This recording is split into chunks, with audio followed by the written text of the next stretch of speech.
అమరావతి ఇక ప్రైవేట్ రాజధాని కాబోతుందా? అమరావతి మన రాజధాని. కానీ ఇకపై ఇది ఒక ప్రైవేట్ రాజధానిగా మారబోతుందా?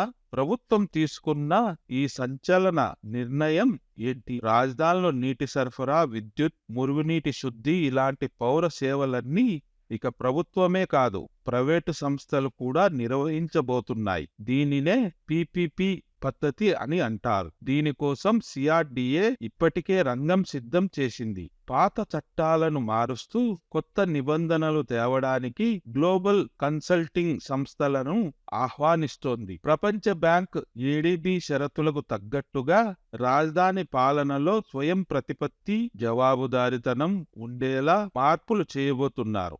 అంటే మేనేజ్మెంట్ మొత్తం పక్కాగా ఉండబోతోంది. అయితే ఆదాయం పెంచుకోవడమే లక్ష్యంగా ఆస్తి పన్ను, యూజర్ ఛార్జీలు వంటివి పెరిగే అవకాశాలు ఖచ్చితంగా కనిపిస్తున్నాయి. సేవలు మెరుగుపడతాయి, కానీ సామాన్యుల జేబుకు చిల్లు పడుతుందా? రాజధాని సేవల ప్రైవేటీకరణపై మీ అభిప్రాయం ఏంటి? ఇది అభివృద్ధికి మేలా లేక సామాన్యుడికి భారమా? కామెంట్ చేయండి. మరిన్ని అప్డేట్స్ కోసం మన ఛానల్ను సబ్స్క్రైబ్ చేసుకోండి.